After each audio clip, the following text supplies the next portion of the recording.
앞으로 PCR 방식이 아닌 자가검사 키트 방식으로 코로나 양성 여부를 검사하게 됨으로써 백신 미접종자 여러분들이 음성 확인서를 받기가 조금 더 어려워졌다는 소식을 전달해드리고자 합니다.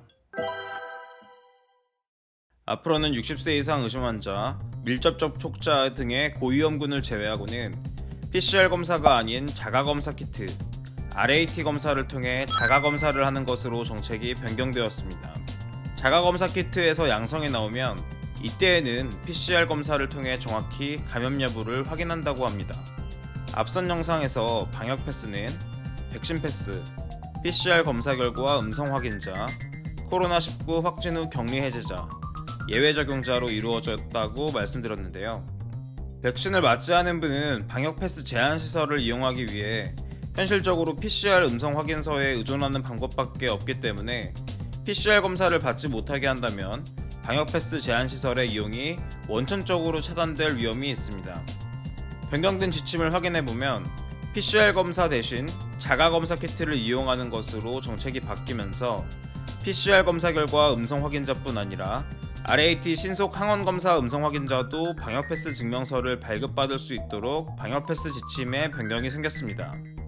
신속 항원검사를 통해 음성임을 확인하고 방역패스 제한시설을 이용하려면 우선 보건소에 신분증을 지참해서 방문한 뒤 신속 항원검사 후 음성 확인서를 발급받을 수 있고, 호흡기 전담 클리닉 등의 민간 의료기관에 방문하여 신속 항원검사 후 소견서를 발급받을 수 있다고 되어 있습니다. 즉, 보건소에 방문하는 경우로 예를 들면 보건소에서는 신속 항원검사를 하고 음성이 나올 경우 음성 확인서를 종이증명서로 발급해 주는데, 현재 단계에서는 문자 통보나 전자증명서로는 확인이 불가하며 시스템을 통한 음성 확인서 발급 방법은 추후 검토한다고 되어 있습니다. PCR 검사의 경우 검사 다음 날에야 결과를 확인할 수 있었는데, 신속 항원 검사는 검사 후 한두 시간이면 결과 확인이 가능하므로 그 부분에서는 백신 미접종자가 방역 패스를 받을 수 있는 방법이 쉬워졌다고 볼 수 있겠습니다.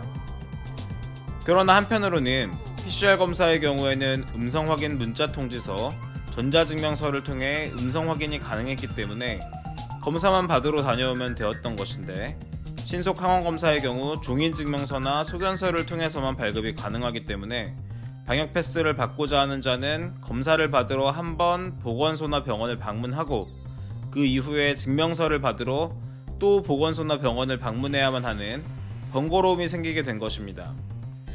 따라서 백신 미접종자 입장에서 코로나 음성임을 증명하여 방역 패스 제한 시설을 이용하기에는 더욱 불편해졌다고 볼 수 있고, 이와 같은 조치는 법원에서 방역 패스 조치 중 일부가 위협하다는 판결에 맞추어 방역 패스 제한 시설의 일부는 풀어주었으나 음성 확인서를 받을 수 있는 방법은 오히려 더 어렵게 해서 백신 접종을 유도하고자 하는 것이 아닌지 하는 의심을 들게 합니다.